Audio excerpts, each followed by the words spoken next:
Wayne is looking to bounce back from a tough season on the gridiron.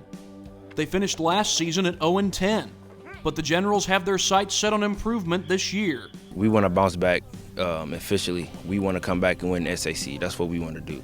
We know 0-10 wasn't a great season for us. We get talked about it a lot, so we want to come back and try to prove everybody wrong. Sherwood Haydock takes over as Wayne's head coach.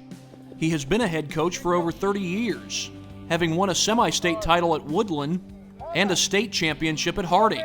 I just think Wayne's 3 times big Harding. Harding, we had 500 students. We have about 1,400. It's basically the same type of athlete. So I just wanted to experience that again. And before it's all over, we will be pretty good. Wayne does return Aidan Meek as their starting quarterback. Meek took over as the starter last year after Brandon Young graduated.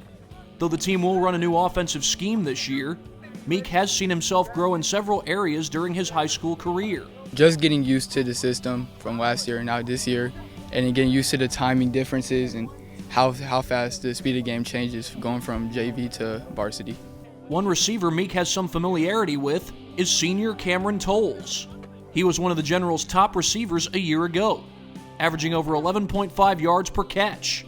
Toles' chemistry with Meek could prove to be a huge factor for the Generals. I could talk to him after practice or after a game and let him know where I want the ball or how I want the ball, and just making sure that we do stuff outside of practice, like running through our routes and making sure we got the timing and stuff right. That allows us to work on routes, and he can explain to the younger receivers that are maybe first year varsity or new to high school how coach wants stuff done and how he's found ways to get open. Another key offensive skill player is running back Shawn Collins.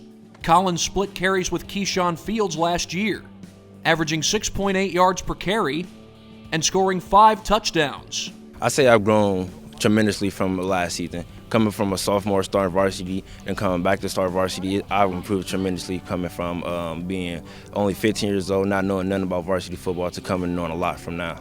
MHOON provides some experience on the defensive side of the ball. He was one of the Generals' top tacklers a year ago, and this year he moves from free safety to middle linebacker. Moon has appreciated the influence of former teammates such as Tristan Thomas and Craig Young. As a freshman, I was just looking at Tristan Thomas, and just Craig and them was here, just catching some attributes from them, just picking up some stuff. Sophomore year, got a little bit varsity time and just going all in. On game film from last year, I thought Arthur did a tremendous job of free safety, especially coming up and tackling. Well, I said I want to move him closer to the ball, and we got him a middle linebacker because he's just big enough and strong enough he can do that. He's not overly big. And yesterday, the first time we went any kind of 11-on-11, his reads were perfect, and he was all where he's supposed to be. So I think he's going to be a really good middle linebacker. The Generals open the season against Bishop Dwenger, a team that is coming off back-to-back semi-state appearances and a state championship in 2018. This is Thad Goff for Summit City Sports.